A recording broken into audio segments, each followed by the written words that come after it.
I'm Andrew Watson. Thanks for tuning in to my weekly guitar blog. It's February 26th, 2012. And this time around, we're going to go to Montreal, Canada, where Tammy wrote in asking, I hope this makes sense, but I seem to always play unwanted strings when strumming through certain chords.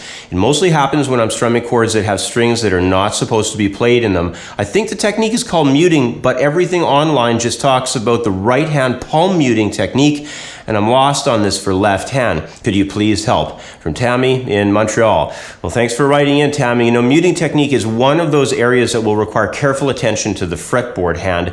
The way we both fret notes with our fingertips themselves and the way we use the entire extremity of our hands, thumb, forefinger, and the web of skin in the area in between, all will factor into this technique of applying muting, so it's going to end up being very effective for you. Now let's zoom in on the neck and discuss a few chords and some important concepts to consider so that we can help increase the overall effectiveness of deadening those strings that are not included within the voicings of certain chord types. So before we get heavy into all the explanations I'd like to cover for muting technique on the left hand, I'd like to just begin by showing you a quick riff that I came up with as the demonstration riff for today's lesson.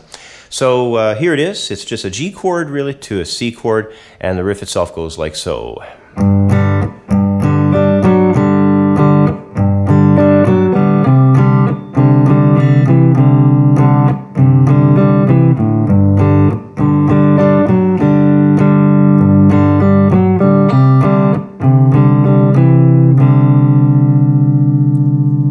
So now next up I'm going to change camera angles and discuss a little bit about the finer details of left-hand muting technique. When it comes to left-hand muting on the fretboard, with the very first chord that we were going through, which was that G, there's a couple of strings that we don't want to have ringing out. One would be in particular the 5th string, and another string that would be on the top of the 1st string.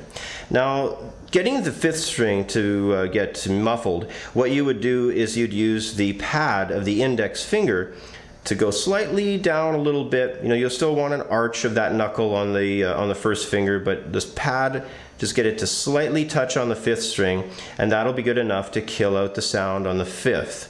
Now, on that type of chord, I also do not wish to have a 1st guitar string in that chord. So what I'm going to do to mute there is use the side of my index finger to slightly touch on that 1st guitar string, and it'll muffle out and deaden the sound of the 1st guitar string.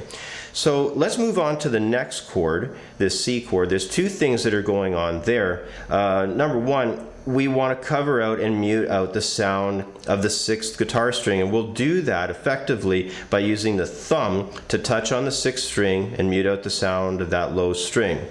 On the other side, in this riff, I didn't want to have the 1st string in that chord either, so in that case I'm using the pad of my 3rd finger, just bringing the 3rd finger down slightly to touch on the 1st guitar string and to muffle out the sound of that guitar string. Now the thumb is very effective down here, but you can even use it if you want to cup it over a little bit more to kill out sounds that might be unwanted in a chord type that you would not want to have 5th string included in the chord either. So the thumb is very effective for cupping over. You might even see some players cup their thumb really, you know, gripping the entire guitar neck, more like a baseball bat, really, and that's very effective for muting out those low strings. So overall, the muting technique is taking place by way of the pads of the finger, the side of this index finger for 1st string muting, and the thumb coming over for 6th string and possibly even 5th string muting.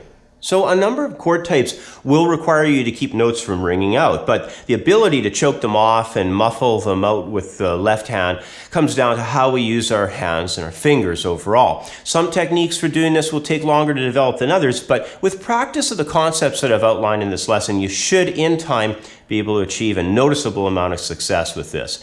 Anyway, once again, that's about all the time I have for today. As always, I hope these explanations have helped you. Thanks for watching. Have yourself a great week, and I'll catch up with you next time. Bye for now.